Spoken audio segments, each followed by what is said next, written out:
When you talk about that, what did I get? I got $32,000 from the FBI.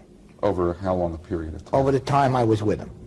I used to get $700 a month from the relocation program. That was for my rent, my food, my clothes, everything else. So I did not become rich over this. I know it sounds like a lot of money, but you're talking over a lot of years. Thirdly, I've been in 6 different locations, which I can't tell you about, but some of them were pretty bad. I've had 6 different names. All I ever asked for was a job. Now that I'm employed, I receive not one penny, not one single solitary penny. But you say you're being paid for this today. I'm not being paid. I've got guards. They're not paying me for this. I don't get paid for this. I receive, what I do get is the same amount that was lost on my pay. When you were being paid regularly by the FBI, were taxes taken out of your pay? No. You were paid as an independent contractor? No, they give you cash. There's been a ruling on that. I don't even want to go into it, but there's been a ruling on it that you don't have to pay tax. But when this is all over with, the IRS knows where I'm at, knows how much I got. Based on your experience... By the way, I pay tax on my salary that I earn now, okay? Okay. More than you, probably. Go ahead, because I take less deductions. Go ahead. Based on your experience in undercover operation, are these FBI undercover operations well run? The one I was with was extremely well run, too well run. I wish they'd let me go like I heard about Abscam. But they would never pick the target. They would never tell me to get anybody. All they told me was to tell the truth and not to frame anybody. And I didn't, and they didn't. Now, you can accept that as a self-seeking statement or not. I wish they were less on me, because when I read what they did with Weinberg or with Fradiano, I get very jealous. How is the federal government treating you now? Now? Yes. I have no complaints. Some men in the witness protection program have complaints. I think the program stinks, but it's one of the most successful programs in the world. Why sounds like a contradiction, doesn't it? Yes. Right? It stinks. It really does. In what You're way? asking a policeman to become a social worker, which is an impossibility. There's no psychological treatment. There's nobody to help you get straightened out. Once you relocate, you never see anybody. You're on your own, to hide in plain sight. But is it successful? Yes, sir. I'm sitting here. So it's the most successful program in the world. I know I wouldn't be alive if it wasn't for the witness protection program. Have they been throwing a lot of people in jail through the witness protection program? There's more wise guys in jail now than I would have believed in a million years. Successful? Extremely successful. Good? Stinks. If the mob is as well connected as it appears to be, I think they'd just be able to find you. Sure, if they really want to find me bad enough, they certainly will find me. And I got a funny feeling someday they might. But I can't live that kind of life. I live a life, I made my decision. See, I didn't do this to trade a 10-year sentence or murder. Anything's better than jail, because I've been there. Believe me. Some of these guys have made fantastic bargains, like Fradiano, 6 murders, and this guy with 10 murders. They make good deals. So what do they got to complain about? They always said people like me are the biggest problem, because they have no hammer on us. They have no hold on it. But is it a successful program? Mr. Aaron, if I'm sitting here, it's successful, because the whole purpose is to save my life. Since going to work for the government in 1978, you've been arrested for drunk driving at least 7 times, but you've never been prosecuted. Why not? Well, I guess because I'm in the program. Does that mean you have a license to commit petty crimes now that you're in the program? I don't think so. I think it just worked out. First of all, it's not true. I have been prosecuted for I beat a case in there. When you say 7 times, you got to understand, I was never actually arrested. They would get me out before. Certainly, it's a terrible thing. It really is. And I understand some guys in the program have even done a lot worse than drunken driving. I don't think that's right. But it's a case. It's a trade-off. Do you think it's right to take a murderer out of jail to testify that may kill somebody again, or a rapist? Certainly, the answer should be, is it worth it to the state? Is it worth it to you as a citizen? Would it be better for you if I went to jail for 30 days for drunken driving, or if I do something to stop somebody getting poisoned with PCP? Is it better for you? Okay, I see your point. I'm not saying that I shouldn't be, that I should have a license. Hopefully I've learned my lesson. But if anybody had a right to drink, and if you'll check my record, you'll see I never drank before this precious. You understand? If anybody has a right to drink, I don't know if you've ever been undercover. I don't know if you ever wore a tape. I don't know if you know what you go through when you're dealing with your own friends that you really half like. I don't know if you know what it is to go to a different name with no friends and you live like a dog in the middle of nowhere without even any ID. That if I got run over, I think they'd throw me in Potter's Field because it takes so long to get ID. So if I drank a little bit, I think it's understandable. Ask me if I stole anything. Ask me if I robbed anything. Ask me if I hurt any people. As long as you're asking me, ask me that question. Did you? No. Nobody in the world can say that I haven't. And all I've ever asked for was a job. And I'm working now 16 months in this job there. I'm there every morning, maybe a half an hour early. I'm 59 years old, learning a new job, a new skill, and a new trade. And sir, with all due respect, I don't know if you could do it. Wise guys have. You owe me. Have you ever heard that expression? No. Well, you're not a wise guy. If you do something for me, I may not ask you 2 weeks from now. I might not ask you 5 months from now. I may not even ask 5 years. But I'll remind you someday you owe me. I have a friend that owns a factory that has PCBs to get rid of, that has dioxin to get rid of. I call Carmine Franco up, or I call Rizzo up, which they did through chemical control, so I'm not making this up theoretical, okay? Hey, fellas, I got to get rid of this stuff. Do you want a Carmine Franco, a Rizzo, and the Giglio running your toxic waste business?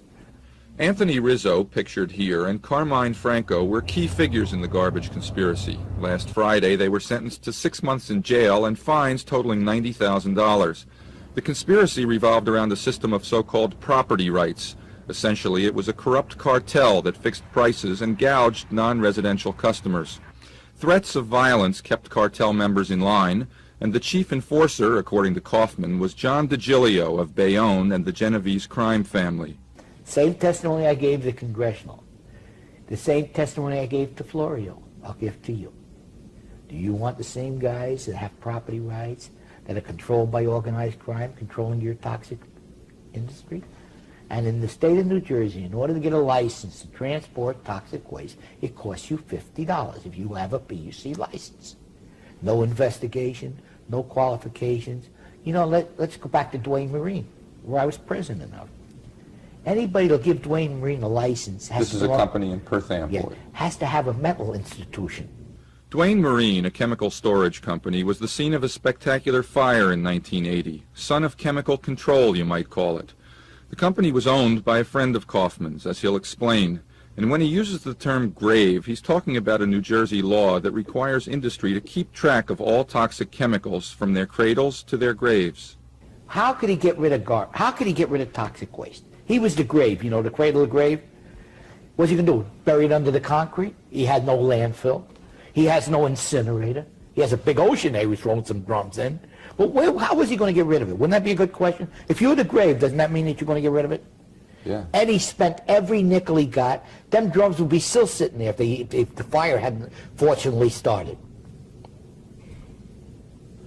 And Eddie would take anything that Eddie moved. LeCarroll. Who was he? President of Duane Marine. Well, I was the president for a while, but he was the real president, the owner. Let me tell you something. He'd take anything that wouldn't move. You know how we ran that company? With a high school chemistry book. Somebody called us up, they said, we have this. We look in the book, BC66. Well, we'll charge you $6. Great way to run a toxic waste company. And yet we were licensed, sir. We were licensed by the state of New Jersey as a legitimate grave. Do you hear me? And what did you do with those chemicals? It stood. There was 12,000 drums when the fire came. And you know how long that would have been? If they didn't catch it, Eddie was building a pier into the ocean. I think we would have hit China pretty soon. He was building a pier. And we would have had drums piled from here to Chicago. At least he didn't just dump them into the ocean. A few of them did. But that wasn't the point. What was he going to do? Eventually, who was going to clean up that mess? If Perth Amboy hadn't caught him, and it was Perth Amboy, because then they took us to the municipal court and we had to get rid of him. They went to the state. You know how many he would have had there? 80,000 drums, maybe. He had room. He had plans. He was going to make it 10 high. But there was no place to get rid of him. No money. Eddie owed everybody income tax. There was no financial responsibility required. This is the way to license a facility. A spokesman for the Public Utilities Commission told us, The state law under which we certify all waste operators does require us to review their experience, training, and their financial statements. We recognize that the law is limited, and we've joined in recommending reforms, including Assembly Bill 901 that calls for an Attorney General's background check on applicants for waste operators' licenses. We asked Kaufman what else he could tell us about toxic waste that we may not have already heard. There's a landfill in South Brunswick that's being dumped on illegally right now. It's called the Princeton Disposal Landfill. It's been closed for 4 years. There are trucks going in there now dumping aluminum sulfate.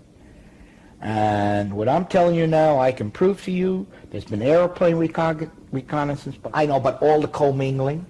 What is commingling? Commingling is when you take solid waste and you mix it with toxic waste into a compactor. You going to stick your head in there and see what it is? How's the easiest way to get rid of toxic waste? I have 200 pounds of a powder. It has no odor, but it'll probably kill you and your family, right? If I put it into a compactor and mix it together with the solid waste, you're going to know it's there? Put your camera in East Brunswick at Herbert's landfill. Just go there and see the 60-yard trailer trucks coming from Long Island. Every guy that I know in New York, when I was with the union, every one of them has a transfer station that's commingling. And one of the most powerful politicians in the state of New Jersey is Mr. Herbert. You know, I'm talking about Edgeboro landfill. Yes. Go put your camera there. Put your camera there. Under interstate commerce, they cannot stop interstate dumping. You can't stop it because the Supreme Court ruled that it's foreign commerce. And you can't, each state cannot prohibit another state from putting it in there. See? So New Jersey has become the dumping ground for New York because it's $3 a yard to dump in Edgeboro and $6 to $8 to dump in New York City. So they pour across the Lincoln Tunnel, the Holland Tunnel, into Mr. Herbert landfill. Harold Herbert, a Democratic state committeeman and a co-owner with his brother of Edgeboro landfill, told us, "If Kaufman knows of anybody doing that here, we'd sure like to have that information. We'd immediately ask the East Brunswick police and the state police to intercept them. We try to run a decent operation. We don't want this toxic waste. We get nothing in return for it. We get paid for regular garbage." For people who follow the New Jersey garbage conspiracy case, there were two surprises today. First, Charles Macaluso received a heavy sentence for a $1,000 bribery conviction. Second, Macaluso made a deal with the Attorney General's office and agreed to plead guilty in 2 other cases. In return, the Attorney General dismissed the remaining counts against Macaluso, his company, and his business partner. Macaluso is a partner in a garbage business that was indicted by the state in a major antitrust case. The informant who blew the whistle on that conspiracy was Harold Kaufman, Macaluso's former right-hand man, and now a federally protected witness. Let's talk about a man with a $5 candy store for 1 minute. He buys that store. He has a right to pick anybody he wants to pick up the garbage. He wakes up one morning, another guy walks in, "I'm your garbage man. You're going to pay me $12 a month. I'm picking up your garbage." "I don't want you. The other guy offered me the job for $6. Well, the other guy ain't going to pick it up. Now, who enforces that? Who is the enforcer? The enforcer is the mob. It was Kaufman whose testimony against Macaluso last month helped convict the 50-year-old Short Hills resident. Now it's Macaluso who will be asked to inform on people he knows in the garbage business. What crimes might he know about? Macaluso's attorney, Justin Walder, whose office is here in Roseland, wouldn't comment on camera, but he told us his client would answer truthfully any questions put to him by the Attorney General's office. Could that make Macaluso another informant like Harold Kaufman, we asked? Walder just laughed and said, no. But sources in the Attorney General's office told us the state will ask Macaluso about garbage companies bribing municipal officials, bribing corporate officials, and about several unsolved murders related to garbage. New Jersey Nightly News has learned the state will also question Macaluso about allegations Kaufman has made against a high-ranking state legislator concerning favors he might have done for Macaluso. For the state's top criminal justice officials, the Macaluso case is proceeding just the way they want it to. They put him on trial first on the charge they felt was their strongest, got a jail sentence imposed, and now appear to have won his cooperation. They must be feeling pretty satisfied tonight, Sandy. Have you ever had any financial dealings with him? No. Have you ever heard of Vespasiano picking up checks or money at the chemical control site? He might have. I don't know. Have you ever heard specifically that he did? I don't know what he did. Did Joe Lappy ever pick up money or checks at the chemical control site? I don't know that. Did you ever hear that he did? I don't know that. Answer yes or no if you would. Did you ever hear that Joe Lappy and Mr. Vespasiano picked up money or checks at the chemical control site? Was that something told to you?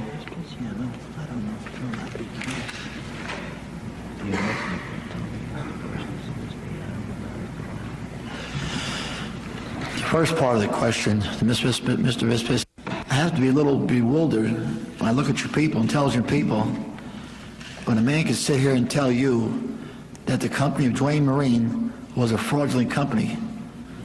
This man drove a car that was owned by Duane Marine. He took a salary from Duane Marine. He had a charge account from Duane Marine. This man was part of that fraud if it was a fraud. This man knows Duane Marine had permits to dispose of solid waste. This waste wasn't distorted. This man knows that Duane Marine had a thing with the county storage authority to dispose of white label. This man knows that Duane Marine had ways of getting rid of fuel, the red label, to turn into fuel. All of a sudden, this man becomes religious. He comes in front of you people and tells you this and tells you that, and that he's sacrificing his life for justice. This man is a whore in plain English. You people can think what you want. This man was an officer of that company. He knew the inner works of the company. He signed checks for that fraudulent company. He was out getting work for that company. I put this man in the same category as a Bill Carasino, as a Mr. Fine from New York. They say things and later on it becomes low priority.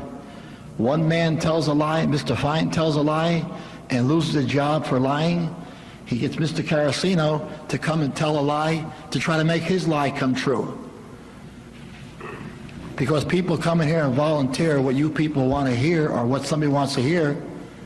Mr. Carasino went on television and said, I threatened his life. Next day in the paper, no one wanted to believe what he said. But my kids had to watch television that night and hear that their father was accused of putting a gun on somebody. Their father was accused of throwing acid in some 12-year-old girl's face. I didn't know he had a daughter until a year later when his daughter got picked up for shoplifting, and I sent an attorney to try to help the man out. And you people sit here and tell me you're so happy he came forth and helped you people. For 6 years he wanted to help the taxpayers. He wanted everything cleaned up. Mr. Albert.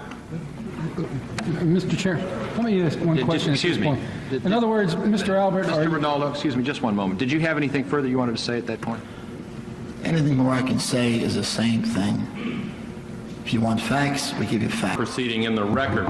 Also, in light of the strong statements made about Mr. Carasino and our earlier witness, Mr. Kaufman, I think it appropriate to say, for purposes of the record, not necessarily addressed to any single individual, that this subcommittee, in its continuing investigation into this area in the next Congress, will maintain its strong tradition of protecting all witnesses who assisted in its investigations. And Mr. Carasino has been extremely helpful to this subcommittee in interviews with the staff and in conversations with staff and members about the facts or alleged facts of this matter and related matters. So I would ask unanimous consent that those insertions be made, Mr. Chairman. Without objection, so ordered. Thank you, Mr. Albert. I'd like to add one more thing before I leave. Mr. Kaufman made a lot of testimony, but he failed to tell you that he was in jail. He was incarcerated with this here Mr. Joe Lappy. He was a prison mate of Mr. Lappy, which he told me himself. And I don't know if it means anything to you people, but you tell me his testimony, such credibility. Here's a man that was in jail with a man who claims was something that I know nothing of.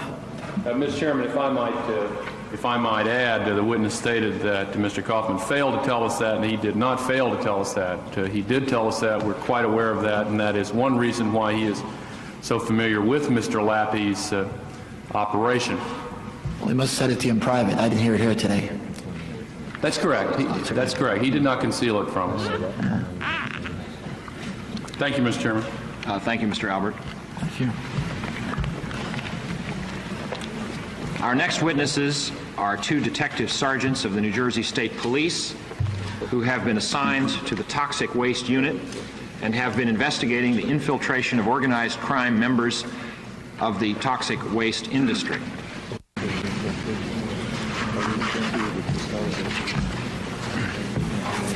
Gentlemen, would you raise your right hand? You're sworn. Do you promise to tell the truth, the whole truth, and nothing but the truth, so help you God? Yes, sir.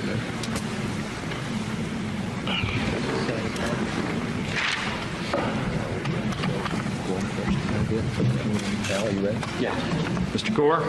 Thank you, Mr. Chairman. Let me ask you gentlemen, and you decide which one responds first. Is the chemical Material into that roll-off. We, through sources, feel and believe that approximately 60 drums containing hazardous or liquid waste can be disposed of in one container. This container is then hoisted on a chassis truck utilized to transport it and taken to a sanitary landfill where it is disposed of as solid waste or garbage. highly poisonous garbage? Yes, sir. How common is it to find dumping directly into the sewer system of liquid waste? I don't know that common. I don't know the extent of the dumping that does take place. I know that it has happened often. To give you an estimate, I don't believe I could. All right. Now, during your investigations, have you seen any evidence of the interrelationship between... The subcommittee also had questions about how well New Jersey enforces its dumping laws. Kaufman, the hidden witness, said enforcement has been ineffective. State Attorney General John Degnan admitted that New Jersey has had problems, but he cited dozens of indictments secured by a federally financed investigative team. Degnan urged that funding for this strike force be continued. In Washington, I'm Steve Taylor. They somehow employed murder as a means of regaining lost contracts is simply incredible. And our investigation found no evidence linking SCA with the crimes that were enumerated by Mr. Kaufman. Number 4, Mr. Kaufman's allegations of SCA's participation in a property rights system in New Jersey is not borne out by the facts in the specific instances that he mentions, nor have we found, after a full antitrust audit by our counsel, any evidence whatsoever to support his general allegation that SCA participated in such a system in either the solid or the hazardous waste fields. As further substantiation of SCA's non-involvement in the property rights system of New Jersey, it might be noted that the state has been investigating its waste industry for years. And only last October, as we've heard today, indictments were issued against 2 industry trade associations, 24 corporations, and 28 individuals on charges of conspiring to control commercial garbage contracts in the 9 northern New Jersey counties. Those indictments, we understand, encompass 15% of the entire industry of the state. However, SCA and its subsidiaries, approximately 50% of whose New Jersey-based revenues are derived from commercial work, were not named in any of these indictments, nor to our knowledge in any other indictment in New Jersey for all of the state's intensive investigations, in cooperation with the federal authorities as well of the state's waste disposal industry. And as far as we know, we are not today a target of any kind of investigation on this property rights issue. The fifth point, Mr. Kaufman's specific allegations of price fixing are false, and the facts regarding the incidents that Mr. Kaufman cites indicate circumstances in which price fixing schemes could not exist. And finally, no evidence could be found of alleged payments by SCA to an individual to whom the handling and treatment of hazardous waste is a vitally important, yet intensively sensitive matter. We believe that SCA is in the forefront of this industry, utilizing the best available technology to treat and dispose of such waste. Like any company in this developing industry, we have had certain incidents. When these problems have arisen, we have acted responsibly, with dispatch and with full cooperation with governmental agencies to correct these problems. We're proud of our environmental record and our commitment to improve it in the future. In pursuing the issues raised by hazardous waste treatment, we look forward to working closely with this subcommittee, as well as all government agencies interested in this problem. We think we have a substantial contribution to make in this field, and we would like to move on to them and to put to rest all of these false, extraneous allegations. And may I just add, in reference to some statements made this morning, which would indicate a lack of cooperation on the part of the company. It was last Friday, less than a week ago, when we were asked this morning, Mr. Feinstein, Mr. Imetti, and Mr. Mastrangelo. Mr. Feinstein is here. He was interviewed prior to his being here. Mr. Imetti is no longer in our employ, and we have no control over him. And as far as Mr. Mastrangelo, as I say, Mr. Feinstein is here today if you wish to talk to him.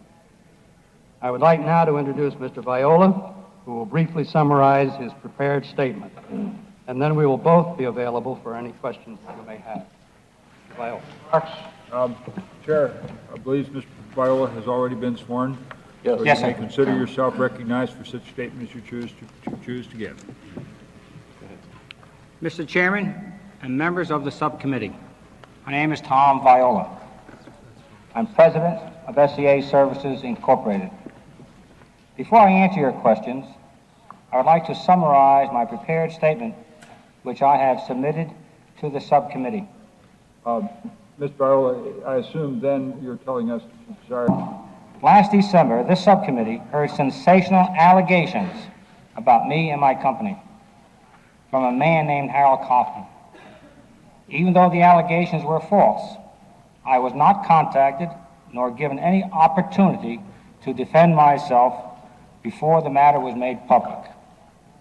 Mr. Kaufman's allegations, followed by anonymous press leaks, have generated widespread negative press comments over the last 6 months. These have caused great harm to me, to my family, to my company, and to its 20,000 shareholders. I welcome this opportunity to respond to Mr. Kaufman's scurrilous allegations. I do so by denying under oath, categorically and without qualifications, each and every allegation that he made against me and my company.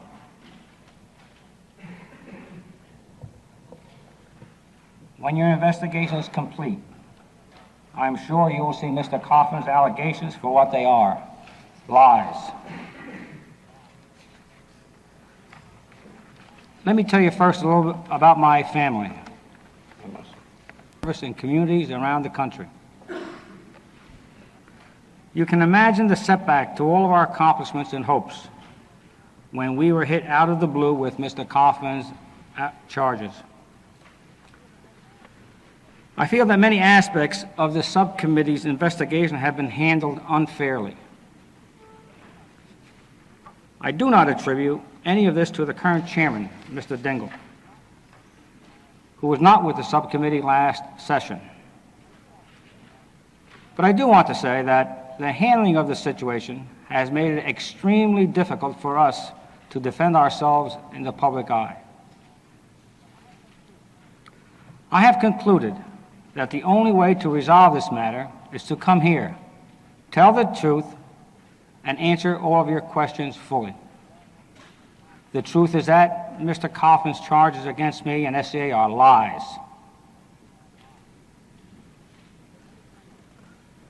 Let me turn to the specific charges. Mr. Kaufman's basic allegation against me seems to be that I am a member or have ties to organized crime. This is preposterous, sir. Gentlemen, the truth is that I have been an honest, hard-working businessman all of my life. No one, and I mean no one, has ever before claimed that I was associated in any way with organized crime. After Mr. Kaufman's charges, I requested the FBI in Washington to search his organized crime records for any information about me. In response, I received a letter stating that the FBI has no adverse record about me of any kind. Mr. Kaufman's reference to the Viola family is especially distressing to me.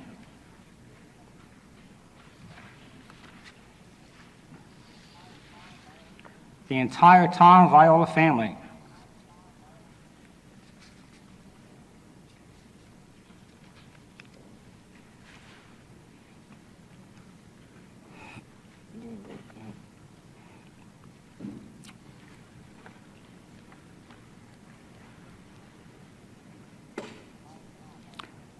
The entire Tom Viola family consists of my 75-year-old mother, my brother, my two sisters, my pregnant wife, my son, and 3 daughters.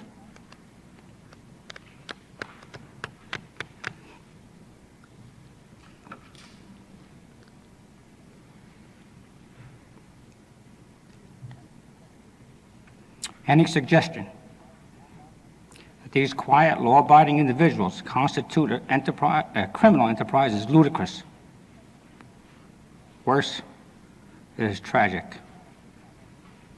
No one in the Viola family, including uncles, relatives, second cousins, third cousins, in-laws,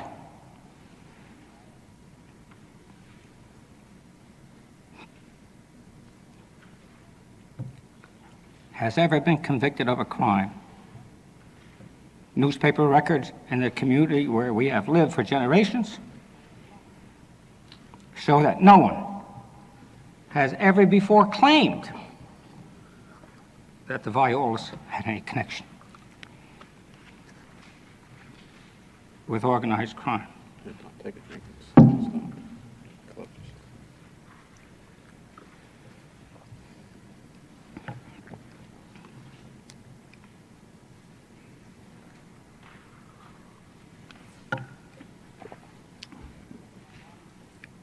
To the best of my knowledge, no one in SCA has any connection with organized crime.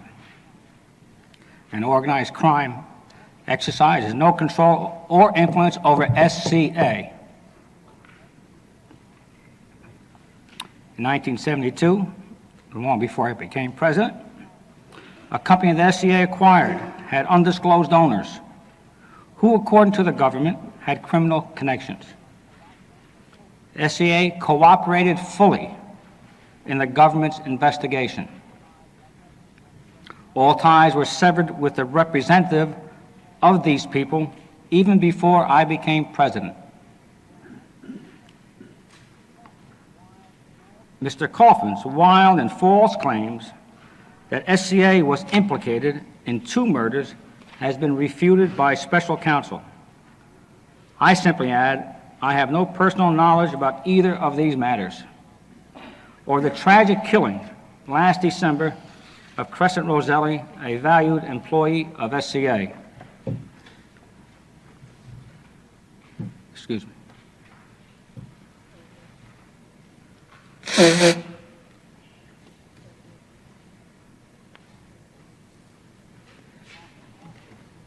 Mr. Kaufman also alleged that territories are allocated in the waste disposal industry in New Jersey according to a property rights system. I have no knowledge of any such system. If it does exist, I can tell you that SCA does not participate in it.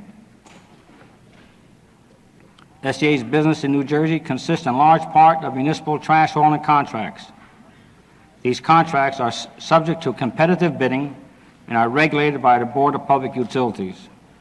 This board has the power to investigate anti-competitive practices and has the power to revoke the permit of any company engaged in illegal activity.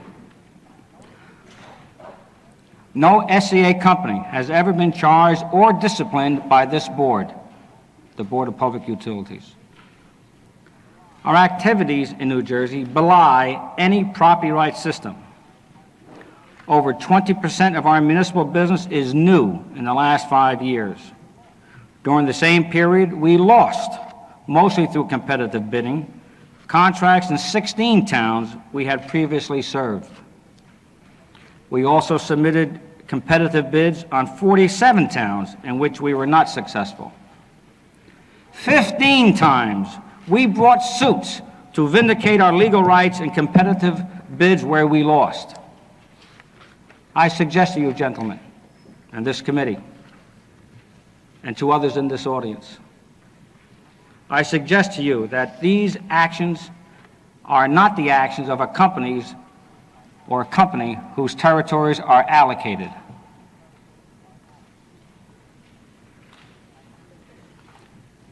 I believe I have now responded fully and candidly to Mr. Kaufman's allegations.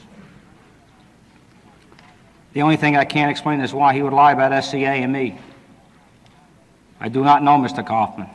To the best of my knowledge, I have never seen him or spoken to him.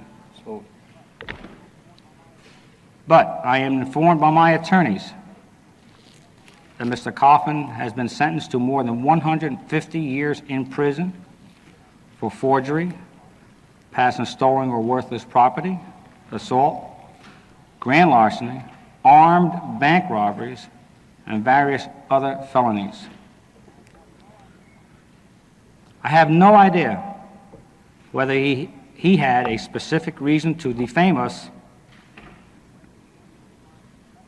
or whether he was simply trying to impress people by making sensational allegations without any factual basis. Whatever his motives, though, I implore you, gentlemen, in the name of fairness, gentlemen, to consider whether you can possibly believe the word of this man. As I said at the outset, one of the most unfortunate consequences of Mr. Kaufman's allegations is they distract attention from the real issue that ought to concern us, the safe handling of hazardous waste. SCA has spent a great deal of money to put itself in a leadership position in the hazardous waste field. We spent $13 million last year for toxic waste treatment facilities, and we have budgeted $20 million this fiscal year, and that does not include potential plants in Charlotte or Memphis. We are sensitive to the genuine concerns of communities about hazardous waste disposal sites, and we are taking responsible action to meet those concerns. But when false issues, such as the specter of organized crime, are added to the debate, it becomes virtually impossible to deal intelligently with an already difficult problem. I believe that this subcommittee would do a real service to the long-range interest of our nation if it would refocus its attention on the real problem, the treatment and disposal of hazardous waste. We are proud to discuss our environmental record and our future plans. We ask only that the discussion be held on the merits We ask that sensational side issues be avoided so that there will be no further vilification of innocent people and law-abiding companies. Thank you. I'm now available to answer any of your questions. Mr. Barlow, the committee thanks you for your testimony. Chair will now recognize members in the order of their appearance under the rules. Chair recognizes now the gentleman from Tennessee, Mr. Gore, for questions. Thank you very much, Mr. Chairman. Mr. Viola, you have no knowledge of the property rights system in New Jersey? I have heard for years, sir. Being from New Jersey, I am not naive. I've heard of this, but I have no personal knowledge that any system exists. If it does exist, SCA and the Violas do not allow it, anyone to participate in it if